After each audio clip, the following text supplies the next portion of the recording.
বন্ধুরা, আজকের পর্বে দেখা গিয়েছে যে সূর্য তবুও বারবার দীপার নাম করতে থাকে, বলতে থাকে যে কেউ যেন আমাকে ডাকছে। তখন উর্মি বলে, দাদাই আপনার মনে হয় শরীরটা খারাপ লাগছে, এই জুসটা খান, দেখবেন ভালো লাগবে। আসলে সেই ওষুধ মেশানো মেশানো জুস। এরপর দীপ সূর্য যেই ওই জুসটা খায়, খাওয়ার সাথে সাথেই যেন মাথাটা ঘুরতে থাকে। এরপরেই সূর্যর আবার সমস্ত স্মৃতি বিলুপ্ত হয়ে যায়।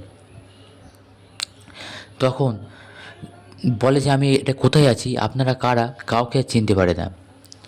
তখন তো সবাই পুরো অবাক হয়ে যায় যে সূর্যর কী হলো আবার। তখন সূর্যের সমস্ত স্মৃতি চলে গেলেও যেন আপচা আপচা দীপার স্মৃতিগুলো মনে পড়তে থাকে। এবার দীপার সাথে আগে কাটানো মুহূর্তগুলো আপচা আপচা মনে আসে। তখন সূর্য বলে, না, কেউ কেউ যেন আছে, কেউ যেন আমাকে ডাকছে, আমি যেন কাউকে চিনি। এরকম করতে থাকে, যেন উতলা করতে থাকে। তখন কেউই সূর্যকে সামলাতে পারে না। তখন সোনা বলে, বাবা, কেউ তোমাকে ডাকছে না, তোমার আর কেউ নেই, শুধু আমরা ছাড়া আর তোমার কেউ নেই। ঠিক সেই সময় রূপা আর কৃষ্ণ ভিতরে আসে আর বলে, না, আমরা আছি তোমার। এরপর রূপা আর কৃষ্ণ ভিতরে আসে। রূপা বলে, বাবা, আমার কথা শোনো। তখন সূর্য বলে, তুমি আমাকে বাবা বলে ডাকছো কেন? ও যে বলল যে ও আমার একমাত্র মেয়ে। তখন রূপা বলে, ও মিথ্যে কথা বলেছে।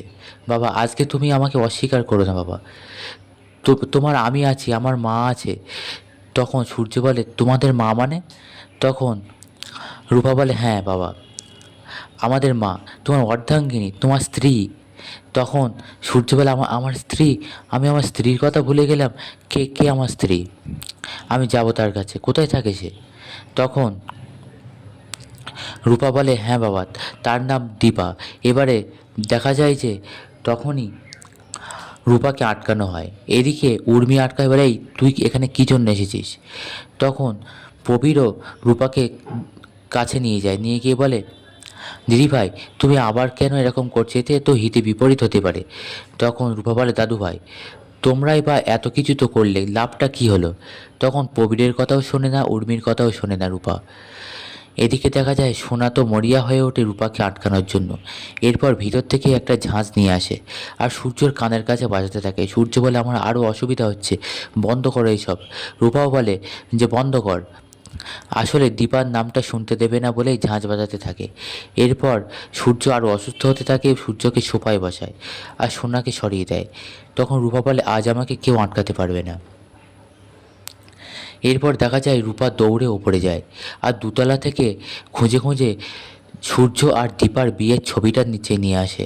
তখন সোনা রূপাকে আটকাতে থাকে, না, এটা দেখাবে না, কোনোভাবেই দেখাবে না।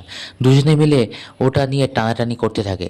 এরপর টানাটানি করতে গিয়ে রূপা সোনাকে ঠেলে ফেলে দেয় আর সোনাও নিচেই পড়ে যায়। আর সেই সুযোগে রূপা সূর্যকে দেখিয়ে দেয়, বলে, বাবা, এই দেখো, তোমার স্ত্রী, আমাদের মা, তোমাদের বিয়ের ফটো। তখন সূর্য দেখে আর সূর্যের অনেক কথা আস্তে আস্তে মনে পড়তে থাকে।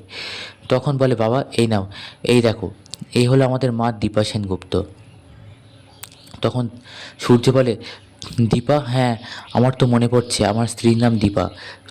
কোথায় থাকে? আমাকে নিয়ে চলো ওখানে, আমি যাব ওর কাছে। তখন সবাই মিলে আটকানোর চেষ্টা করে আর বোঝানোর চেষ্টা করে, বলে, না, ও মিথ্যে বলছে। তখন সূর্য আর কারোর কথা শোনে না, তখন শুধু রূপাকেই বিশ্বাস করে। এমন সময় দেখা যায় দীপা বাসনওয়ালি সেজে ভিতরে ঢোকে আর বলে, বাসন নেবে? তখন দীপার দিকে ফেরে সূর্য। অবশ্য দীপার মুখটা ঘোমটা দিয়ে আড়াল করা থাকলেও সূর্য বলে ওঠে, দীপা। এই বলে দীপার দিকে এগোতে থাকে সূর্য। আর দীপা মনে মনে ভাবে, আমার মুখ আড়াল করা সত্ত্বেও ডাক্তারবাবু কীভাবে আমাকে চিনছে। এদিকে দেখা যায় যে সূর্যর দিদি আর দীপ দুজনে মিলে সবটা জানে। তখন সূর্যকে আটকানোর জন্য মিছিমিছি একটা ফোন করে বলে, দীপা, তোমাকে এ বাড়ির লোক অপমান করেছে তো, তুমি এক কাজ করো, তুমি বিদেশে চলে যাবে বলছো, যাও, বিদেশেই চলে যাও। সূর্য সেটা শুনে দৌড়ে আসে আর বলে, তোমরা কাকে চলে যেতে বলছো আর কেন চলে যেতে বলছো, আমাকে দাও, আমি কথা বলবো। এমন সময় ফোনটা কেটে যায়। বলে, সূর্য ভাই, ফোন তো কেটে গিয়েছে, আসলে দীপার থেকে মোট ঘোরানোর জন্য, যাতে দীপাকে ধরে না ফেলে। এরপরে দেখা যায় সূর্য অসুস্থ হয়ে সোফায় বসে। এরপর উর্মি জল নিয়ে আসে সূর্যকে দেওয়ার জন্য, আর সূর্য রেগে উর্মির দিকে তাকায় এবং সূর্য ধাক্কা লেগে গ্লাসটা পড়ে যেতে গেলে দীপা ধরে ফেলে। আর তখন দীপা উর্মির হাত থেকে গ্লাসটা নিয়ে নেয় আর সূর্যকে দীপা জলটা দেয়, বলে এই নিন জলটা খান। তখন দীপার চোখের দিকে তাকায় সূর্য, আর দীপার হাত থেকে গ্লাসটাও নিয়ে নেয়, জলটাও খায়। বন্ধুরা, পরবর্তী পর্বে ঠিক কী হতে চলেছে জানতে চোখ রাখুন আমাদের চ্যানেলে।